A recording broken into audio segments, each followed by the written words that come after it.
of course, you don't know about the technical challenges until you are into the project, because then they become apparent, it becomes apparent what are the pressure points which will either delay or derail the project. And that is the reason why we designed FirstSteps as a multi-phase initiative. Phase 1, phase 2, phase 3. And phase 1 was a feasibility study. We wanted to see if this is feasible, what we want to do, because there is a workflow, there are many different components that they need to operate in tandem. Phase 2 is what we call the scale phase, and we want to go to a large enough number and being able to identify, number one, if it can be done on a population basis. Number two, the information we collect does it have clinical utility, clinical significance? And number three, what is the cost if you are going to introduce that as the standard of care? And phase 3 is when you have collected the information from before and you put it in implementation on a research basis, let's say for an entire year. So this is how we designed and envisioned it, and that's how we are implementing it. So we put in place, we started with phase 1, and we completed phase 1, and that showed us that the pieces where we need to focus more attention. And one of the pieces was, one of the challenges was the need to have collection of information as complete as possible at the time of entry into the trial. And that is very important. Number two is the transportation of samples. It's a technical challenge. Okay, how you have the system, because births take place in different hospitals and they all need to be collected to a centralized laboratory.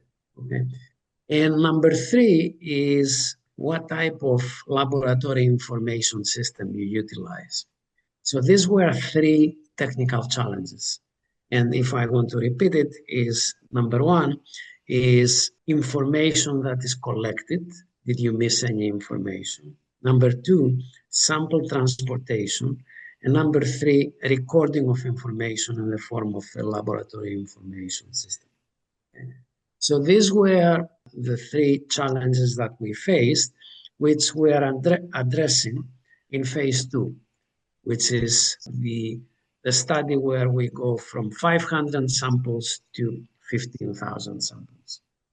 And we are going to implement all the changes that we need to implement so that we can learn from our experience on phase 1.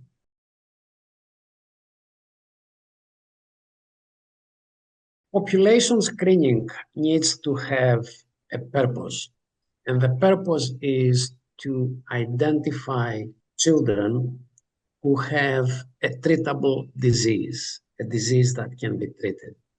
So this is the purpose of newborn genomic screening. And for that, we are lucky because since the mid-60s, there has been biochemical screening in large populations. And that was introduced in the mid-60s to 70s. And there is a set of rules which are known as the Wilson and Jagner criteria. And that is from the World Health Organization. They were published in 1968. And those rules outline there are about 10 requirements as how screening in the population needs to be applied and what conditions must be met.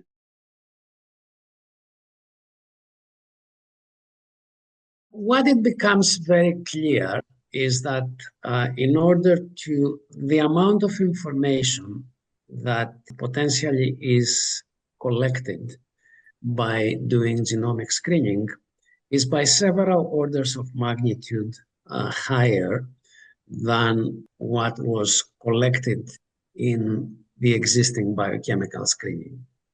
And so my advice to young people, young colleagues who want to move in that field is to focus on areas where there is need, first of all, for automation. And automation is not only automation in technology platforms, but there is need in automation in the interpretation of results, of findings, of variants. And that is going to make this process more efficient and faster. And there is also significant need in looking into how technologies, how large language machine learning, LLM, can actually be applied in the analysis and assessment of the collected information.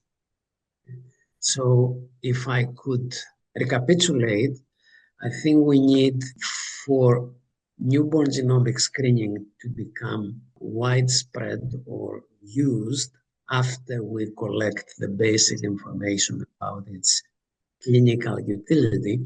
We need to focus on automation. And automation means automation in the process, technology platforms, automation in the interpretation of findings, in particular variants.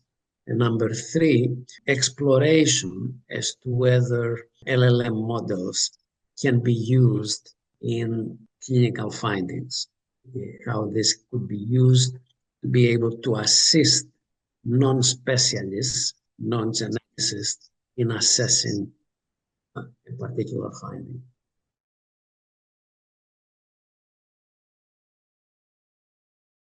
Clearly, genetic literacy in the population needs to be improved. And the average individual, we need to make a better effort, a concerted effort to educate them as to how genomic information would impact their health and also the health of their children.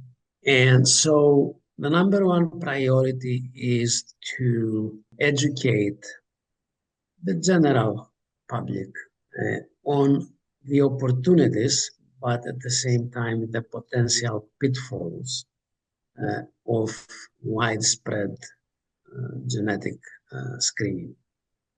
So this is the start, the basis. Okay. Clearly, the parents need to know and need to make a decision about having the DNA of their child sequenced. And they need to make certain, as society, that we explain to the parents the safeguards in place to protect personal genetic information. These are critical factors. So, and this is the basis, that's the background. Having the informed consent of the parents, particularly during the research phase of these projects. And I emphasize, we are still in the research phase. These projects are not ready to be introduced as a standard of care as of this point. Okay. So given that we explain to them and we ask their consent in doing the study, while at the same time we explain to them all the safeguards in place, I think this is the single most critical factor. We need to take into account the fact that probably not everybody is going to agree in having their child being sequenced and having genomic screening. And this is because religious or cultural beliefs come into play. But as a society, we need to make a decision if newborn genomic screening could be used as a public health test.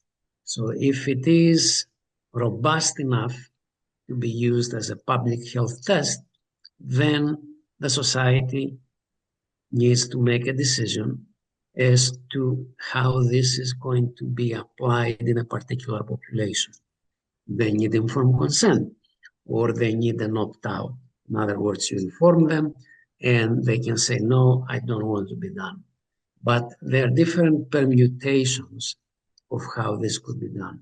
But the most critical part, and I emphasize it for the third time, is that we need to have communication and inform the general public about what newborn genomic screening is.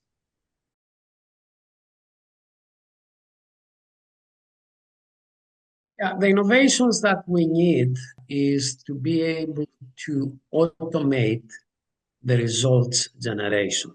Generating sequence is at a pretty advanced stage. It is fully automated, and I think we have several good platforms that are being used.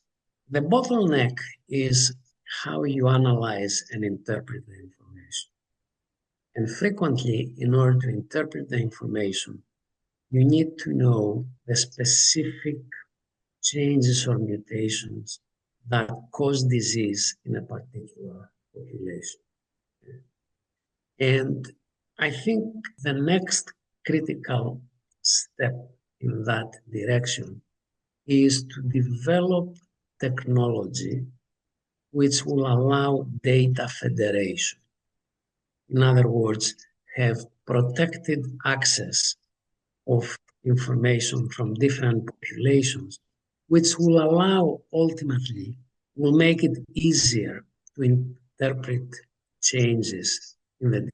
And again, I want to repeat something. Screening is not a diagnostic test. Screening is an exercise, is a probabilistic exercise in forward detection. Because you have a person who is asymptomatic, has no symptoms, and you want to use probabilities to predict if this person is going to develop disease, which of course can be treated.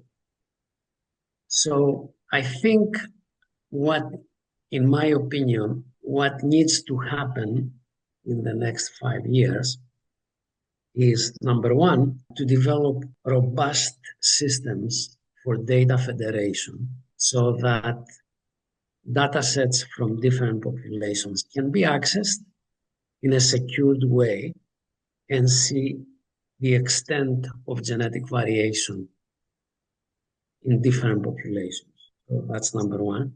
And number two, I think we need to have technology which will allow and of course with the use of LLMs, will allow the interpretation of this massive amount of information that is collected. And the most critical part is make certain that this knowledge is communicated, of course, to the parents, to the general population, but also this knowledge is also communicated to the frontline physicians, the generalists, because they are the ones who see the patient, the frontline physicians. So I think there are a lot of things that are going to happen in the next 5 years, and we are going to see a gradual maturation of this entire process, because right now it's not ready for introduction as standard of care. We need to collect more information before that matures enough to be used in the general population on a widespread basis.